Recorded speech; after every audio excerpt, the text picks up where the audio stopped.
آج الحمدللہ ہماری ایمان باللہ کی تفہیم جو کورس ہے اس کی آج 7ویں کلاس ہے۔ جو ہم نے پڑھا تھا پچھلے لیکچر میں وہ یہ تھا کہ اللہ تعالیٰ نے جو اپنی صفات قرآن مجید میں بیان کی ہیں اور محمد رسول اللہ صلی اللہ علیہ وآلہ وسلم نے اللہ کے بارے میں جو ہمیں بتایا ہے، اللہ کی صفات کے بارے میں، اللہ کے کلمات کے بارے میں، تو اسے ہم من وعن اسی طرح مانتے ہیں، بغیر تکییف کے، بغیر تحریف کے، بغیر تعطیل کے، بغیر تمثیل کے، یعنی یہ سب چیزیں ہم اللہ کو مانتے ہیں من وعن اسی طرح۔ آگے شیخ الاسلام امام ابن تیمیہ رحمۃ اللہ علیہ وہ لکھتے ہیں کہ فلا عدول لأہل السنۃ والجماعہ عما جاءت به المرسلین فإنہ صراط المستقیم۔ وہ لکھتے ہیں کہ اہل السنہ والجماعہ اس سے انحراف نہیں کرتے، یعنی جو کچھ رسول لے کر آئے ہیں، جو کچھ رسولوں نے اللہ کے بارے میں بتایا ہے، اللہ تعالیٰ نے اپنے بارے میں بتایا ہے، تو اہل سنہ والجماعہ ان کا یہ عقیدہ ہے، وہ اس سے انحراف نہیں کرتے، اس سے منہ نہیں پھیرتے۔ کیوں؟ کیونکہ فإنہ صراط المستقیم، کیونکہ یہی سیدھا رستہ ہے۔ صراط الذین انعم اللہ علیہم من النبیین والصدیقین والشہداء والصالحین۔ یہ پیج نمبر 93 ہے، یہ جو بھیجی ہے پی ڈی ایف کتاب، وہ آپ کھول لیں، یعنی جو پی ڈی ایف کا جو کتاب کا پیج نمبر ہے وہ ہے 93، اسے آپ کھولیں گے تو یہ عبارت جو میں پڑھ رہا ہوں یہ آپ کے سامنے آ جائے گی۔ ایمان باللہ یہ فصل ہے عقیدہ واسیہ کی جو کتاب میں نے آپ کو بھیجی ہے، اس میں سے آپ کھول لیں یہ سب خواتین، تاکہ آپ کو پتہ چلے کہ کہاں سے یہ پڑھا جا رہا ہے۔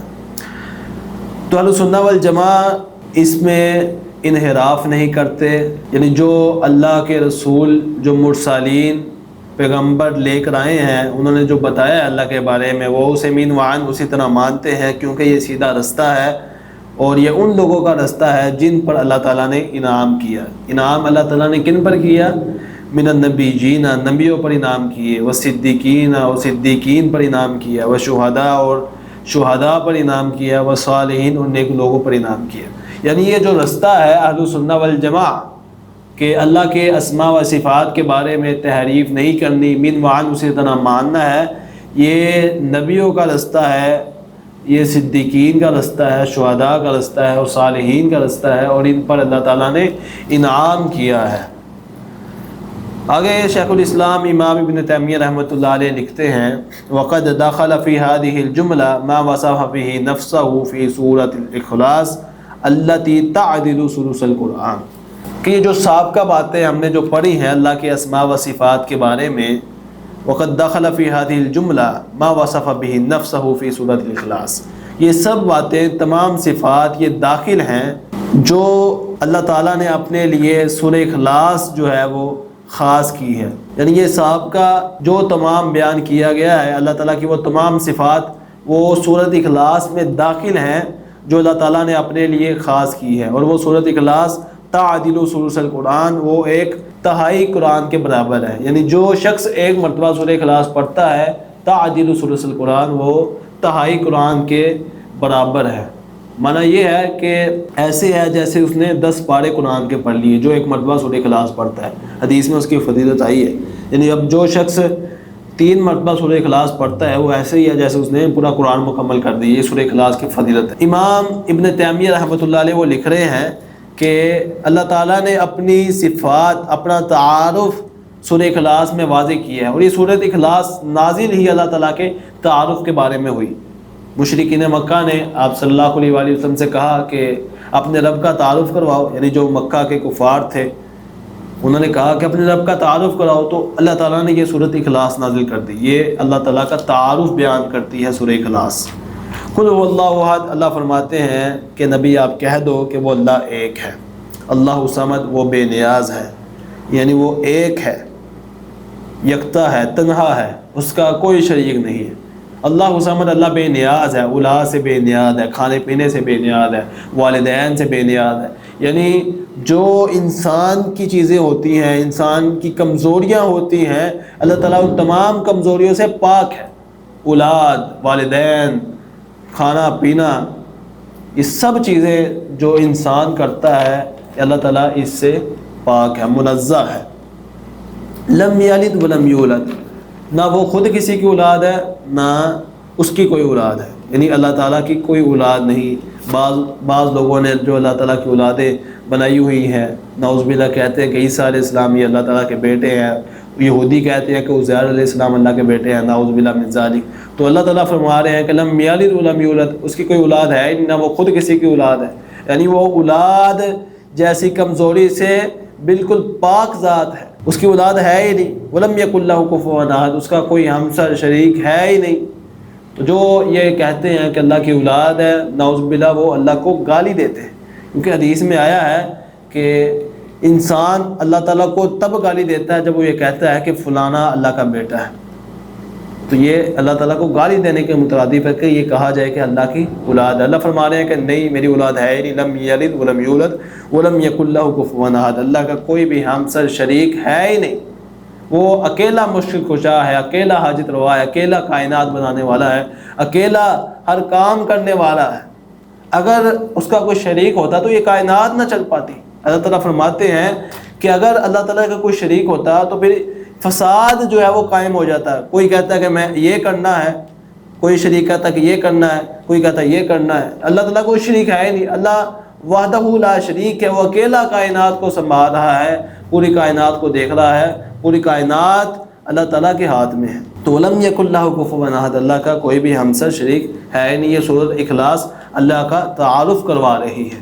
اور اسی طرح وصف به نفسہ فی اعظم آیہ فی کتابہ حیث یقول، شیخ الاسلام امام ابن تیمیہ رحمۃ اللہ علیہ لکھتے ہیں، اور وہ صفات جو اس نے اپنے لیے قرآن کریم کی سب سے عظیم آیت اس میں بیان کی ہیں، یعنی جو صفات ہم نے پیچھے اللہ تعالیٰ کی پڑھی ہیں، یعنی اللہ تعالیٰ کی صفات کے بارے میں ہم نے جو یہ عقیدہ پڑھا ہے کہ اسے بغیر تکییف، بغیر تعطیل، بغیر تمثیل، بغیر تکییف کے ماننا ہے، بغیر تحریف کے ماننا ہے، وہ صفات جو اللہ تعالیٰ نے سورہ اخلاص میں اپنی بیان کی ہیں، وہ صفات جو اللہ تعالیٰ نے ایک عظیم آیت جسے آیت الکرسی کہتے ہیں، اس آیت الکرسی میں جو اللہ تعالیٰ نے اپنی صفات بیان کی ہیں اسے مینوان اسی طرح ماننا ہے۔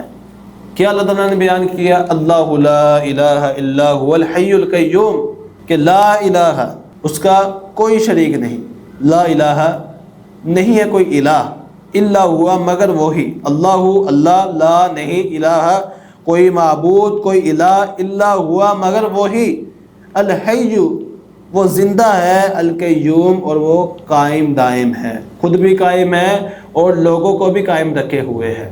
الحی ذات کے اعتبار سے وہ خود زندہ ہے، اللہ تعالیٰ زندہ ہے، ایسا زندہ ہے جسے اونگ تک نہیں آتی، اونگ تک جسے نہیں آتی۔ لا تأخذہ سنۃ ولا نوم، جسے نہ اونگ چھوتی ہے نہ نیند چھوتی ہے، جسے نہ اونگ پکڑتی ہے نہ نیند پکڑتی۔ اونگ سینہ یہ کہتے ہیں کہ آنکھوں میں تھوڑی سی جو سرخی آ جاتی ہے نیند کے سبب، اسے سینہ کہتے ہیں، سینہ۔ اللہ تعالیٰ کو یہ آتی نہیں ہے۔ ولا تأخذہ سنہ، لا تأخذہ سنہ، اللہ تعالیٰ کو اونگ چھوتی نہیں ہے، پکڑتی نہیں ہے، یہ اللہ تعالیٰ کی صفات ہے۔ انسان وہ کمزور ہے، اسے نیند آتی ہے، وہ سوتا ہے، اسے اونگ آتی ہے، تو یہ اللہ تعالیٰ کی صفات ہے کہ اللہ تعالیٰ کو اونگ آتی نہیں ہے۔ مثلاً اب اللہ تعالیٰ زندہ ہے، اب یہاں ایک سوال پیدا ہو سکتا ہے کہ انسان بھی زندہ ہے، انسان بھی زندہ ہے، تو کیا جس طرح انسان زندہ ہے اس طرح اللہ تعالیٰ زندہ ہے؟ نہیں، اس طرح نہیں ہے۔ اللہ تعالیٰ اپنی شان کے مطابق زندہ ہے، جسے اونگ تک نہیں آتی۔ انسان سو جاتا ہے، انسان کو نیند آتی ہے، اونگ آتی ہے۔ القیوم، اللہ تعالیٰ قائم دائم ہے، خود بھی قائم ہے اور لوگوں کو بھی قائم رکھے ہوئے ہے، پوری کائنات کا مالک ہے، اور تمام جو کائنات میں چیزیں ہیں، انسان ہے، جانور ہے، اس کی مملوک ہے، اس کی ملکیت میں ہے۔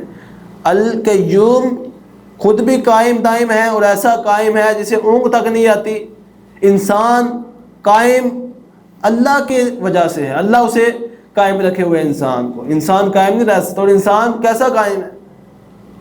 بے بس ہے انسان۔ انسان 3-4 گھنٹے ہاتھ میں ایک چیز پکڑ کر نہیں بیٹھ سکتا، اگر اسے گلاس پکڑا دیا جائے وہ ایسے جامد ہو کر 3-4 گھنٹے نہیں بیٹھ سکتا، یہ انسان قائم ہے۔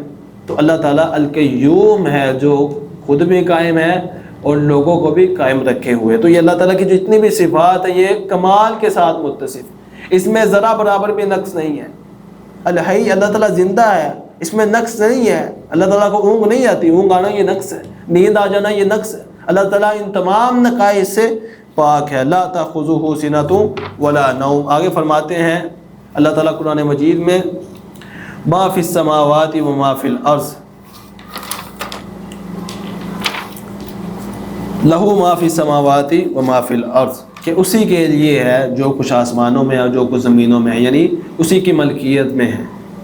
آسمان کے خزانے اللہ کے ہاتھ میں ہیں، زمین کے خزانے اللہ کے ہاتھ میں ہیں۔ اللہ تعالیٰ جسے چاہتا ہے زمین میں پیدا کرتا ہے، جو اللہ تعالیٰ کرنا چاہے وہ اللہ تعالیٰ کرتا ہے۔ لہو ما فی السماوات وما فی الارض، زمین و آسمان کی ملکیت یہ اللہ تعالیٰ کے ہاتھ میں ہے۔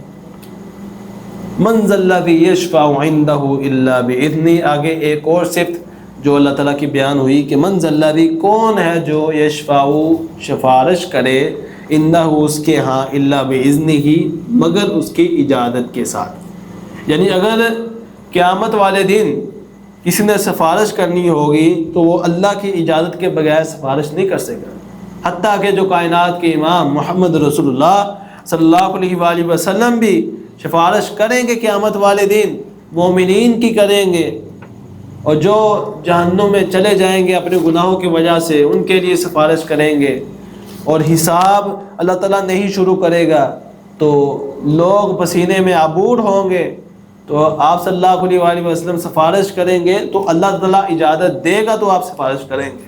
یعنی کائنات کی امام بھی اجازت کے بغیر اللہ سے سفارش نہیں کریں گے۔ تو لا تأخذہ سنۃ ولا نوم، لہ ما فی السماوات وما فی الارض، من ذا الذی یشفع عندہ الا باذنہ، اللہ کی اجازت کے بغیر کوئی بھی سفارش نہیں کر سکتا۔ یعلم ما بین ایدیہم وما خلفہم، اور اللہ تعالیٰ جانتا ہے، وہ جانتا ہے ما بین ایدیہم جو ان کے سامنے ہے، وما خلفہم جو ان کے پیچھے ہے۔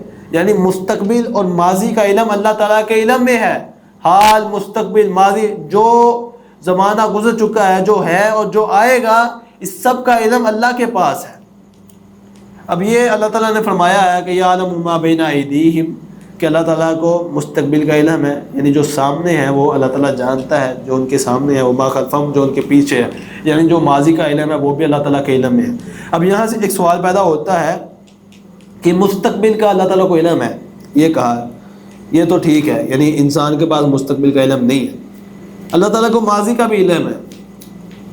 یہ کہنے کی کیا ضرورت تھی، کیونکہ انسان کو بھی ماضی کا علم ہے، انسان بھی جانتا ہے کہ اس کا دادا کون تھا، اس کا جو ہے پردادا کون تھا، یعنی ماضی جو گزر چکا ہے انسان کو اس کا علم ہے۔ لیکن یہاں بات کرنے کا مقصد اللہ تعالیٰ نے یہ کیوں فرمایا کہ یعلم ما بین ایدیہم وما خلفہم، کہ اللہ تعالیٰ جانتا ہے جو ان کے سامنے ہے، یعنی جو مستقبل کا علم ہے اور جو ماضی کا علم۔ ماضی کا علم اس لیے کہا کہ انسان جس طرح اللہ تعالیٰ ماضی کا علم جانتا ہے اس طرح انسان نہیں جان سکتا، انسان نہیں جانتا، کیونکہ انسان کو ماضی کا کہاں تک علم پتہ ہے کہ اسے اپنے دادے کا پتہ ہوگا، پردادے کا پتہ ہوگا، اس سے پیچھے اسے نہیں پتہ، اس سے پیچھے کون تھا اسے نہیں پتہ۔ اب چونٹی کی لگا لیں، چونٹی چھوٹی سی مخلوق ہے، اب اس کا باپ کون تھا، یعنی چونٹی کا پیچھے نسل جو چلتی آ رہی ہے اس کی نسل کیا تھی، اس کا آگے سلسلہ کیا تھا، یعنی ماضی کا آپ پیچھے پیچھے جاتے جائیں، انسان کو یہ ماضی کا علم نہیں ہوگا۔ یعنی جس طرح اللہ تعالیٰ ماضی کو جانتا ہے اس طرح انسان کبھی جان ہی نہیں سکتا۔ انسان کو کیا پتہ ہے کہ میں نے جو ہے بس کل کیا تھا، پرسوں کیا کیا تھا، اس سے پہلے انسان کے علم ہی نہیں کچھ ہوتا۔ تو یہ انسان کا علم ناقص علم ہے۔ اللہ تعالیٰ ماضی کے علم کو جانتا ہے، حال کے علم کو جانتا ہے، یعنی حال میں جو کچھ ہو رہا ہے انسان کو صرف یہاں تک پتہ ہے کہ حال میں کمرے میں بیٹھا ہوں، مجھے پتہ ہے کہ ادھر کیا ہو رہا ہے، اب باہر کیا ہو رہا ہے کمرے کے باہر مجھے نہیں پتہ، یہ حال کا علم بھی مجھے نہیں پتہ جس طرح اللہ تعالیٰ کو پتہ ہے۔ اللہ تعالیٰ عرش پر موجود ہے، ہر کسی کی آواز کو سن رہا ہے، ہر کسی کو دیکھ رہا ہے، یہ اللہ تعالیٰ کو علم ہے۔ انسان کمرے سے باہر نہیں اسے پتہ کہ کیا ہو رہا ہے، تو یہ انسان کا علم ناقص علم ہے۔ یہی اللہ تعالیٰ فرما رہے ہیں کہ یعلم ما بین ایدیہم وما خلفہم، اللہ کو علم ہے جو مستقبل کا اور ماضی کا دونوں کا اللہ تعالیٰ کو علم ہے۔ ولا یحیطون بشیء من علمہ الا بما شاء، اللہ فرماتے ہیں کہ اس کے علم میں سے ولا یحیطون نہیں گھیر سکتی، نہیں احاطہ کر سکتی بشیء کوئی بھی چیز من علمہ ہی اس کے علم میں سے الا بما شاء مگر وہ جسے چاہے. یعنی اللہ تعالیٰ کا علم اتنا وسیع ہے، اتنا وسعت والا ہے، کوئی بھی چیز اس کے علم کا احاطہ نہیں کر سکتی. خضر علیہ السلام کو اللہ تعالیٰ نے کتنا زیادہ علم دیا تھا. تو خضر علیہ السلام انہوں نے ایک سمندر میں چڑیا کو دیکھا کہ وہ پانی لے رہی ہے سمندر سے. تو موسیٰ علیہ السلام کو دکھایا، کہا کہ یہ اس نے جو چڑیا نے پانی لیا ہے اپنی چونچ سے سمندر میں سے، تو سمندر میں کتنی کمی آئی ہے، سمندر کے پانی میں کتنی کمی آئی ہے. تو موسیٰ علیہ السلام نے کہا کہ نہ ہونے کے برابر، کچھ کمی نہیں آئی. تو خضر علیہ السلام نے آگے سے کہا کہ اللہ تعالیٰ کا جو علم ہے، جو اللہ تعالیٰ نے ہمیں عطا کیا ہے،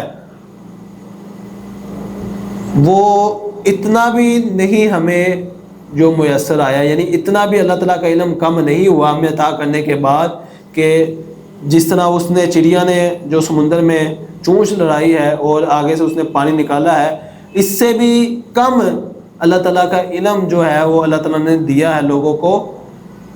باقی سارا علم اللہ تعالیٰ کے پاس، یعنی اللہ تعالیٰ کا علم اتنا وسیع ہے، اتنا وسیع ہے کہ سب کو دینے کے بعد اللہ تعالیٰ کے علم کے خزانوں میں اتنی کمی بھی نہیں آئی جتنی اس چڑیا نے سمندر سے پانی نکال کر کمی کی.